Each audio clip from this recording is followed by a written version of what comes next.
കേന്ദ്ര ആഭ്യന്തരമന്ത്രി അമിത്ഷായ്ക്ക് അംബേദ്കറോട് പുച്ഛമാണെന്ന് മുഖ്യമന്ത്രി പിണറായി വിജയൻ. ഭരണഘടനയുടെ ശില്പി അംബേദ്കർ ആണെന്നും അത് അമിത്ഷായ്ക്ക് സഹിക്കുന്നില്ലെന്ന് മുഖ്യമന്ത്രി. ഇതിന് കാരണം ചാതുർവർണ്ണ്യമാണെന്നും 4 വിഭാഗത്തിൽപ്പെട്ടവരല്ലാത്തവർ ഇവർക്ക് മനുഷ്യരല്ലെന്നും മുഖ്യമന്ത്രി വിമർശിച്ചു.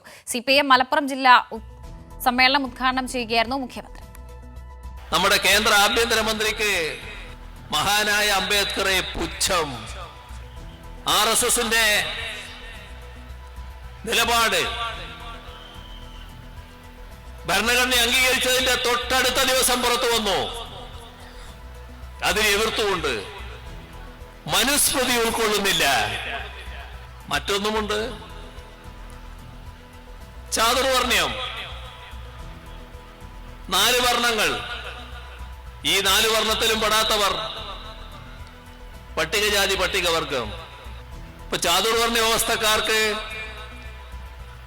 ഈ 2 വിഭാഗം മനുഷ്യരെയല്ല, ആ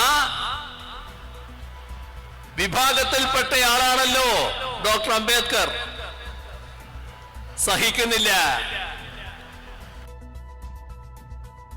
വിവരങ്ങളുമായി KT സ്വാലിഹ് ചേരുന്നുണ്ട്. സ്വാലിഹ്, ഈ ചാതുർവർണ്ണ്യത്തിൽ അധിഷ്ഠിതമായ BJPയുടെ ചില രാഷ്ട്രീയ ചിന്തകളെയാണ് മുഖ്യമന്ത്രി വിമർശിക്കുന്നത്, അല്ലേ?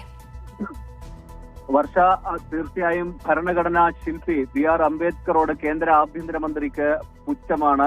അതിന് കാരണം RSSന്റെ നയങ്ങളാണ്. ഭരണഘടന തന്നെ അംഗീകരിക്കുന്നില്ല.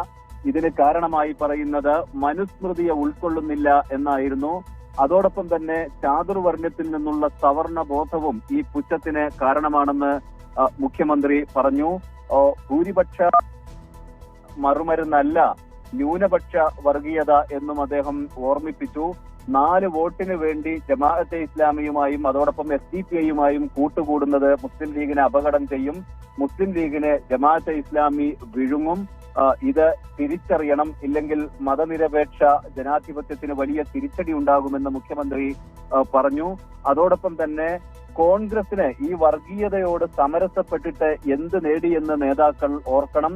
രാജ്യത്തിനും അതോടൊപ്പം തന്നെ കോൺഗ്രസിനും വലിയ നഷ്ടമാണ് ഉണ്ടായത്. അതോടൊപ്പം തന്നെ ഈ വർഗീയതയുടെ ആടയാഭരണങ്ങൾ അണിഞ്ഞല്ല വർഗീയതയെ എതിർക്കേണ്ടതെന്നും മുഖ്യമന്ത്രി കോൺഗ്രസ് നേതാക്കളെ ഓർമ്മിപ്പിച്ചു. വർഷ. ശരി സ്വാലിഹ്, വർഗീയതയെ മതനിരപേക്ഷത കൊണ്ട് നേരിടണമെന്നാണ് മുഖ്യമന്ത്രിയുടെ വാക്കുകൾ. വിവരങ്ങളാണ് KT സ്വാലിഹ് നൽകിയത്.